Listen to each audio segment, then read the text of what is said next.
ఇన్ని రోజులు నేను మిమ్మల్ని మోసం చేశాను మాయా, దానికి మీరు క్షమిస్తారని ఆశిస్తున్నా. నీ శాలరీ ఎంత? ఈరోజు ఆ ప్రశ్నకు కూడా సమాధానం చెప్పేసుకుందాం మనం. మాయా, నువ్వు వరిజిన కాకినాడ చిన్నోడు మీకు రిలేటివ్ పక్క ఫుల్ గోట్ మందికి మనం వెళ్తున్నాం. ఈసీఏ అమ్మాయి నన్ను చూస్తుంది. ఈ జీతం ఎంత? 1 మిలియన్ షార్ట్ కి వ్యూస్ అని వస్తాయి. ఇలాంటి క్వశ్చన్లు అన్నిటికీ ఆన్సర్లు ఈ వీడియోలో చెప్తా. హాయ్ గైస్, హలో, నమస్తే, అస్సలాం అలైకుం, welcome welcome welcome back to the new video. నిన్న ఇన్స్టాగ్రామ్ లో సరదాగా ఒక పోస్ట్ పెట్టా. మీకు ఇష్టం వచ్చింది అడగండి, వీడియోలో ఆన్సర్లు చెప్తా అని చెప్పేసి ఒక పోస్ట్ పెట్టాను మాయా. ఓడి అమ్మ, ఏం క్వశ్చన్లు! గొంతోటి పోయింది. ఇంకా ఎక్కువ సొల్లు ల్యాగ్ చేయను, క్వశ్చన్స్ అన్ని చెప్తా. ఎలాంటి క్వశ్చన్లు? మాయా, నీకు పెళ్ళయింది, నువ్వు అర్జున, నీ జీతం ఎంత? 1 మిలియన్ షార్ట్ కి వ్యూస్ అని వస్తాయి. ఇలాంటి క్వశ్చన్లు అన్నిటికీ ఆన్సర్లు ఈ వీడియోలో చెప్తా. వీడియోలోకి వెళ్లే ముందు లైక్ చేయడం మర్చిపోద్దు మాయా. పద వీడియో స్టార్ట్ చేసేద్దాం. ఆగలేకపోతున్నాను సార్, ఆశతో ఆతృతగా ఉంది. ఇంకా మనకు వచ్చిన క్వశ్చన్ లో ఎక్కువ అడిగిన క్వశ్చన్ లో ఒకటి, మాయా నీ పేరేంటి? మామూలుగా మన ఛానల్లో టైగర్ టైగర్ అని పిలుస్తాం కదా, నీ పేరేంటి అని అడుగుతున్నారు. ఇప్పుడు దాని ఆన్సర్ చెప్తున్నా. నా పేరు వచ్చి షేక్ వహీద్ మాయా.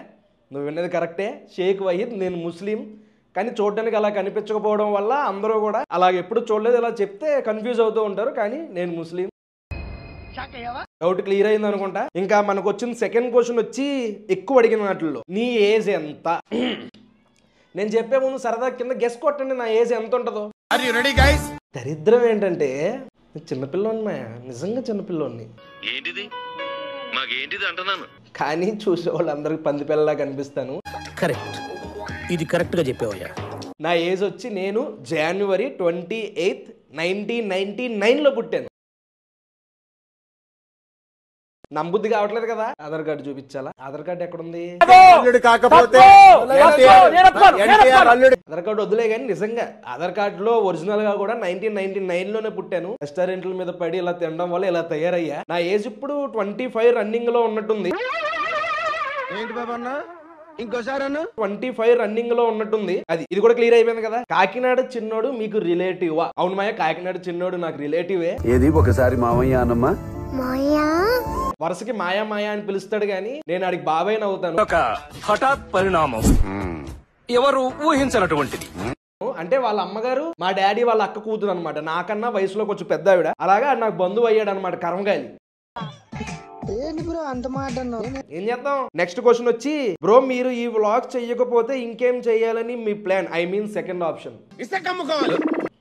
నిజంగా తెలియదు, ఏం చేయాలి. ఏదో ఖాళీగా ఉండడం వల్ల ఛానల్ పెట్టాం, వీడియోలు అప్లోడ్ చేస్తున్నా, మీరు చూస్తున్నారు, దాని వల్ల ఇక్కడ దాకా వచ్చాను. కానీ లేకపోతే ఏమవుతానో నాకు కూడా క్లారిటీ లేదు. భయం వేసింది నిజంగా ఆ క్వశ్చన్ అడగగానే. నువ్వు ఏంట్రా నా బతుకు యూట్యూబ్ లేకపోతే. ఇంకో క్వశ్చన్, ఎక్కడికి వెళ్ళినా ఎప్పుడు నన్ను అడిగే క్వశ్చన్, మాయా నీ వీడియోలో వాయిస్ ఓవర్ ఎవరిది? ఇన్ని రోజులు నేను మిమ్మల్ని మోసం చేశాను మాయా, దానికి మీరు క్షమిస్తారని ఆశిస్తున్నా. వీడియోలో వెనక వాయిస్ మరి ఎవరిదో కాదు, ఆ తెపాలంగా నేనే. బేసిక్ గా నా మైక్ వేరేది ఉంటది. మైక్ ఇలా దగ్గర పెట్టుకుని మాయా నిన్న నేను టైగర్ గాడు అనగానే వాయిస్ అలా వచ్చేస్తుంది అనమాట. గట్టిగా ఒక రూమ్ లో అలా మొత్తం మూసేసిన రూమ్ లో కూర్చుని మైక్ కొంచెం దగ్గర పెట్టి గట్టిగా అరవడం వల్ల నా వాయిస్ అలా వినిపిస్తుంది మీకు. చాలా మందికి కింద కామెంట్లు, మాయా మైక్ మార్చు లేదా సౌండ్ తగ్గించు, చెవులు పోతున్నాయి. పాపం రాత్రి మాటలు పక్కన పేరెంట్స్ నిద్ర లేగకుండా ఉండడం కోసం ఇయర్ ఫోన్స్ పెట్టుకుని వింటారు కదా, వాళ్ళకైతే చెవులు దొబ్బే ఉంటాయి. ఎన్నిసార్లు తిట్టుకుని ఉంటారు నన్ను. కానీ అలాగే ఇష్టపడుతున్నారు జనాలు, నేను కూడా అలాగే కంటిన్యూ చేస్తున్నా. డౌట్ క్లారిఫై అయిపోయింది కదా. ఆ వాయిస్ ఓవర్ ఎవరిదో కాదు, నాదే. కాకపోతే ఆ కెమెరా పట్టుకుని మొత్తం మా తమ్ముడు చెప్తాడు అనమాట, అక్కడ ఇలా చేయి, ఇక్కడ ఇది బాగుంది, అక్కడ అది బాగుంది అని చెప్పేసి వాడి ఐడియాలు తీసుకుని నా వాయిస్ ఓవర్ ఇచ్చి నన్ను నేను తిట్టుకుంటూ వీడియోలు చేస్తాను. నెక్స్ట్ క్వశ్చన్, అసలు మీ ప్రాపర్ ఎక్కడ టైగర్ గారు?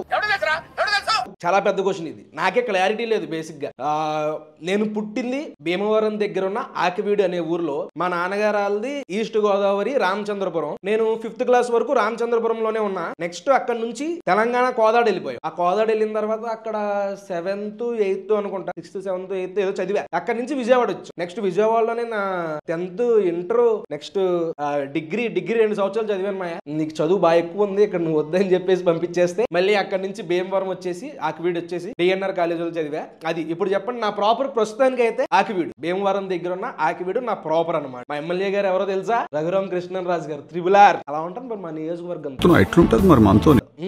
అర్థమైందా? మళ్ళీ చెప్పమంటారా?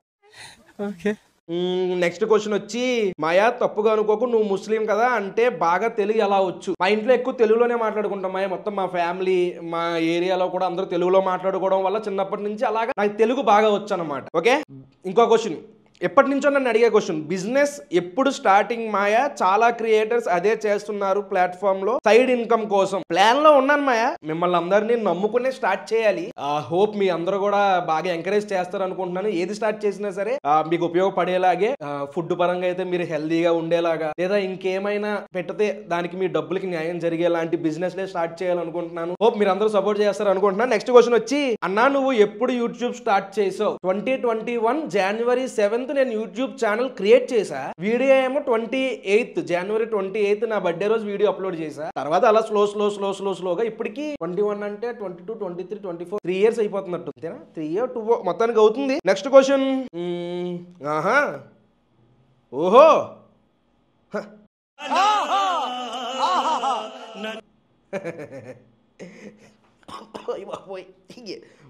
చాలా సెకలు ఉన్నారా నీలో? ఈసీఏ అమ్మాయి నన్ను చూస్తుంది, నేను చూస్తున్నా, కానీ ఆ అమ్మాయికి లవర్ ఉంది, అయినా కూడా నన్నే చూస్తుంది. ఎందుకంటావు మాయా? అంటే ఏంటి ఇప్పుడు నన్ను బ్రోకర్ పని చేయమంటావు? నన్ను బ్రోకర్ పని చేయమంటావు? అయితే ఆ అమ్మాయికి మెల్లకొన్నైనా అయ్యి ఉండాలి, లేకపోతే నీ మీద ఇంట్రెస్ట్ అయినా అయ్యి ఉండాలి. కనుక్కోమాయ, డైరెక్ట్ గా వెళ్ళి అడిగేసా. అయితే కొడుతుంది, లేకపోతే తిడుతుంది, లేకపోతే వర్కౌట్ అవుద్ది.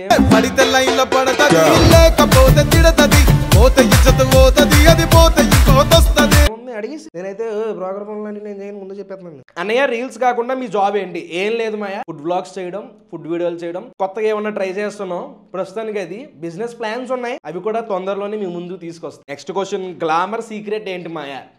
పాండ్స్ పౌడర్ డబ్బా. చాలా సెకలు ఉన్నారా నీలో? నిజంగా పౌడర్ ఒకటే రాస్తాను, ఇంకేం రాయను నేను. స్నానం కూడా 2 రోజులకు ఒకసారి చేస్తాను. Is it true Bhavani? Yes, it's true.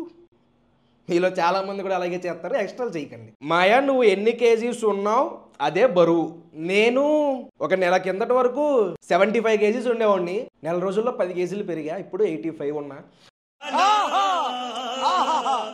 తగ్గించడానికి చాలా ట్రై చేస్తున్నా, చూడాలి తగ్గుతానో లేదో. షూస్ బాగున్నాయి మేస్టర్, పరిగెట్టడానికి చాలా సౌకర్యంగా ఉన్నాయి. పందిలా ఉన్నాను కదా, ఈ మధ్యన కామెంట్లు కూడా వస్తున్నాయి, మాయ చూసుకో బరువు పెరిగిపోతున్నావు. ఈ మధ్యన కొంచెం హ్యాపీగా ఎక్కువ ఉంటున్నాను మాయ, అందుకనే బాగా తినేసి కొవ్వు పట్టేస్తుంది. నీకు ఫుడ్ వ్లాగ్ చెయ్యాలనే థాట్ ఎలా వచ్చింది? ఎలా వచ్చిందని అడిగే ముందు మీకెందుకు రాలేదు అని ఆలోచించాను. నాకు ఈ ఆలోచన ఎందుకు వచ్చిందని అడిగే బదులు మీకెందుకు రాలేదని సిగ్గుపడండి. ఇంకా అదే వచ్చింది, ఏదో మీ ఉంటారు కదా, అది గుర్తొచ్చి చెప్పా. ఏముంది, నాకు ఫస్ట్ నుంచి కూడా ఫుడ్ అంటే ఇంట్రెస్ట్. ఫుడ్ వ్లాగర్స్ వీడియోలు బాగా చూసేవాడిని. తెలుగులో అప్పట్లో చాలా తక్కువ మంది ఉండేవాళ్ళు వ్లాగర్స్.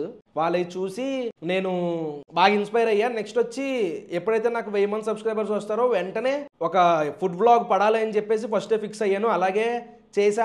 ఇంట్రెస్ట్, బేసిక్గా ఫుడ్ అంటే ఇంట్రెస్ట్. అది తింటున్నప్పుడు ఆస్వాదించడం, పేర్లు పెట్టడం, ఇష్టం వచ్చినట్టు పెడతా పేర్లు. తినేసి ఇంట్లో వండినట్లకి గట్ట. ఇప్పుడు అంటే మనం వండుకుంటున్నాం కాబట్టి ఆ కష్టం తెలిసి నోరు మూసుకుని జాగ్రత్తగా తినేస్తున్నాం. అది ఫుడ్ అంటే ఇంట్రెస్ట్ అవడం వల్ల ఇందులోకి వచ్చి. నెక్స్ట్ మాయా 1 million వ్యూస్ ఒక షార్ట్ కి వస్తే ఎంత ఇన్కమ్ వస్తుంది చెప్పడం? ₹1,00,000. ఎందుకు ఆగు, డైరెక్ట్ చూపిస్తా. ఇది మనం చెప్పలేం మాయా అంత వస్తుంది ఇంత వస్తుంది అని. అది ఎలా ఉంటది అంటే డిపెండ్స్ అనమాట. ఒక్క రోజులో నీకు 1 million వెళ్ళిపోయింది అనుకో, ఎక్కువ డబ్బులు వస్తాయి. ఇప్పుడు మొన్న పరుపు మీద గుడ్డు వేసి కొట్టినా ఎంత ఎగిరినా వాటర్ ఒలగట్లేదేంటి అని పెట్టాను ఒక వీడియో. దానికి 31st May అంటే పెట్టి ఆల్మోస్ట్ 26 days అయింది. 1.3 million వ్యూస్ ఉన్నాయి. దానికి ఎంత రెవెన్యూ ఇచ్చాడంటే, కనిపిస్తుందో లేదో మీకు, కనిపిస్తుందా? $10.14 ఇచ్చారు. అంటే $800 ఎంతో వచ్చినాయి. అలాగా డిపెండ్స్ అనమాట, మనం గెస్ట్ చేయలేం. ఇప్పుడు ఒక ప్రమోషన్ చేశాను, అదే ఒక ఫోన్కి సంబంధించింది, అదేం మనకి 7 lakhs వ్యూస్ వచ్చినాయి. ఆల్మోస్ట్ బాగానే వచ్చినాయి. దానికి $5 ఇచ్చారు. ఎంత డిఫరెన్స్? 2,50,000. అంటే మనకి ఎంత ఒక $2 అలా డిఫరెన్స్ రావాలి, కానీ ఇక్కడ $5 వచ్చినాయి. అది డిపెండ్స్ అనమాట. మనం అస్సలు యాక్యురేట్ గా చెప్పలేం దాన్ని ఎంత వస్తుంది అనేది. ఓకేనా? ఇంకో డౌట్ క్లియర్ అయింది కదా? నెక్స్ట్ మాయా నువ్వు వర్జినా? నేను వర్జినే. దీనికి ఆన్సర్ నేను చెప్పకూడదు, వద్దులే. ఎలా అసలు నన్ను చూసి ఎలా అనాలనిపిస్తుంది? మీకు ఆ మాట? చిచ్చి, అసలు దీనికంటే ఒక టెస్ట్ ఉంటే ఫస్ట్ నా మీదే ప్రయోగించాలి. అసలు ఒక ఆని ముత్యాన్ని పట్టుకుని అలా కడిగిన ముత్యంలో వస్తాను మాయా బయటికి. నేను పతివ్రత శిరోమణుడిని రా ఊరమ్మ నమ్మండి రా బాబు. నా మీద డౌట్ పడుతున్నారా? నెక్స్ట్ క్వశ్చన్ దీనికి రిలేటెడే. మాయా నీకు గర్ల్ ఫ్రెండ్ ఉందా? ఫ్రెండ్సే దిక్కు లేరు, మళ్ళీ గర్ల్ ఫ్రెండ్స్ అంట. బేసిక్ గా గర్ల్ ఫ్రెండ్స్, లవర్స్ ఇలాంటి పత్యాపారాలు పెట్టుకోకూడదు మాయా. పెట్టుకున్నామా దాని దరిద్రం కూడా. ముందు నాకు ఫ్రెండ్స్ ఉండేవాళ్ళు, అమ్మాయిలు ఉండేవారు, అబ్బాయిలు కూడా ఉండేవారు. ఈ మధ్యన కొంచెం దూరంగా ఉండి హ్యాపీగా కెరియర్ మీద ఫోకస్ చేసి కొత్త కంటెంట్, కొత్త సెటప్, కొత్త వీడియోలు అన్ని చూస్తున్నారు కదా. అందుకనే మీరు కూడా అలాంటి పత్యాపారాల నుంచి త్వరగా బయటకు వచ్చేసేయండి. ఇంకో question, the nation wants to know అన్నట్టు నా అవతారం చూసి, నా ఓటం చూసి, నా పర్సనాలిటీ చూసి కొంతమంది అయితే ఎంతమంది పిల్లలు అని, ఇంకొంతమంది అయితే చిన్న పిల్లలు వచ్చి అంకుల్ అని. ఎలా కనబడుతుందంటారా నీకు? 25 సంవత్సరాలు నాకు పందిలాగా ఉంటాను కానీ 25 సంవత్సరాలే. అందరూ కూడా అడిగే ప్రశ్న, మాయా నీకు పెళ్ళి అయిందా? ఎప్పటి నుంచో దీనికి సమాధానం చెప్పాలనుకుంటున్నాను. ఎందుకు అవుద్ది? పెళ్ళి అవ్వలేదు, నా దినం అవ్వలేదు, ఏమీ అవ్వలేదయ్యా. నువ్వు రావే మనతరం కలుద్దాం. తినేసి లావ్ అయిపోయి, గడ్డాలు వచ్చేసి, ముదురు ముఖం పడిపోయి, కళ్ళ కింద డార్క్ సర్కిల్స్ వచ్చేసి ఇలా ఉన్నాను తప్ప బేసిక్ గా పెళ్లి గాని నా దినం గాని ఏం అవ్వలేదు. ఐఎమ్ రెడీ ఫర్ మ్యారేజ్ అని అనుకోకండి. ఇంకా 3-4 సంవత్సరాలు ఉన్నాయి, అప్పటిదాకా మిమ్మల్ని హింసించాలి. ఇంకో క్వశ్చన్, 700K అయినప్పుడు ఫుల్ గోట్ మంది తినిపిస్తా అని చెప్పావు, ఏమైంది? అంటే అది రామ్ అంటే మరి అది పెద్దవాడిని అనుకున్నాను. కొన్ని సందర్భాలు కొంచెం కుదరకపోవడం వల్ల ఎన్ని పోస్ట్ పోన్ అవుతూ ఉంది. కానీ పక్కా ఫుల్ గోట్ మందికి మనం వెళ్తున్నాం, ఒక వ్లాగ్ చేస్తున్నాం, మన ఛానల్లో అప్లోడ్ చేస్తున్నాం. హైదరాబాద్ లో ఉండే మన సబ్స్క్రైబర్ రెడీగా ఉండండి. ఏదో రోజు ఇన్స్టాగ్రామ్ లో స్టోరీ పెడతా, ఇన్స్టాగ్రామ్ ఫాలో అవ్వలేని వాళ్ళు త్వరగా ఫాలో అయిపోండి. నెక్స్ట్ క్వశ్చన్, అందరూ అడిగే క్వశ్చన్. మా ఫ్రెండ్స్, ఎప్పుడో పరిచయమైన ఫ్రెండ్ దగ్గర నుంచి, నా క్లోజ్ ఫ్రెండ్స్ దగ్గర నుంచి, మా చుట్టాలు, మా ఇంటి పక్కన వాళ్ళు, మా ఇంటి అనుకోళ్ళు అందరూ అడిగే ప్రశ్న, నీ శాలరీ ఎంత? లక్ష రూపీస్. ఈ రోజు ఆ ప్రశ్నకు కూడా సమాధానం చెప్పేసుకుందాం మనం. బేసిక్ గా నా శాలరీ చెప్పాను కదా, మన షార్ట్ లాగే మన శాలరీని కూడా మనం క్యాలిక్యులేట్ చేయలేం. మనం డైలీ ఒక లాంగ్ లెంత్ వీడియో పెట్టేసాం అనుకో, కొంచెం రెవెన్యూ ఎక్కువ వస్తుంది. 2 రోజులకు ఒకసారి పెట్టానుకో తక్కువ వస్తుంది. మనం కొత్త పథకం కదా, వారానికి 1 or 2 పెడతాను. ఒక 50 నుంచి 1 మధ్యలో రావచ్చు. నెక్స్ట్ ఇంకా కొన్ని ప్రమోషన్స్ ఉంటాయి కదా, ఏవో ప్రమోషన్స్ ఉంటాయి. మనం ఇంతకుముందు చేసేవాళ్ళం బిఎడ్ కి, దానికి సంబంధించిన ప్రమోషన్స్ ఉంటాయి కాబట్టి ఆ ప్రమోషన్స్ కూడా ఇంక్లూడ్ చేస్తూ ఉంటది. ఇంచుమించు 50 to 1 lakh మధ్యలో వస్తుంది. అదంతా మీ వల్లే, మీరు అందరూ సపోర్ట్ చేయడం వల్ల. అది విషయం. హోప్ మీరు అడిగిన ప్రశ్నలు అన్నిటికి నేను సమాధానం చెప్పాను అనుకుంటా. ఎవరైనా మిస్ అయిపోయి ఉంటే క్షమించండి. ఆల్మోస్ట్ అన్ని క్వశ్చన్లకి ఆన్సర్స్ ఇచ్చేసాను, ఏది దాయలేదు. మీకు ఈ వీడియో నచ్చినట్టయితే కింద లైక్ బటన్ కొట్టేసి ఏదో మంచి కామెంట్ పెట్టి మీ ఫ్రెండ్స్ కి షేర్ చేయండి. లైఫ్ లో ఏదైనా మొదలు పెట్టాలనుకుంటే మొదలు పెట్టేసేయండి మాయా. ఆలోచించకండి ఏమవుతుంది, ఏమైపోద్ది. మహా అయితే డబ్బులు కోల్పోతాం, అప్పు అవుదాం. ఉంది కదా చేతిలో, ఒంట్లో బలం ఉంది కదా, కష్టపడదాం, అప్పు తీర్చుకుందాం, అంతే తప్ప చేద్దాం, రేపు మొదలెడదాం, ఎల్లుండి మొదలెడదాం అని వదిలేకండి. స్టార్ట్ చేసేయండి. ఎక్కడ దాకా వీడియో చూసాను లైక్ చేయడం మర్చిపోద్దు. మళ్ళీ నెక్స్ట్ వీడియోలో కలుద్దాం. అప్పటి వరకు ఉంటాను మరి. జై హింద్.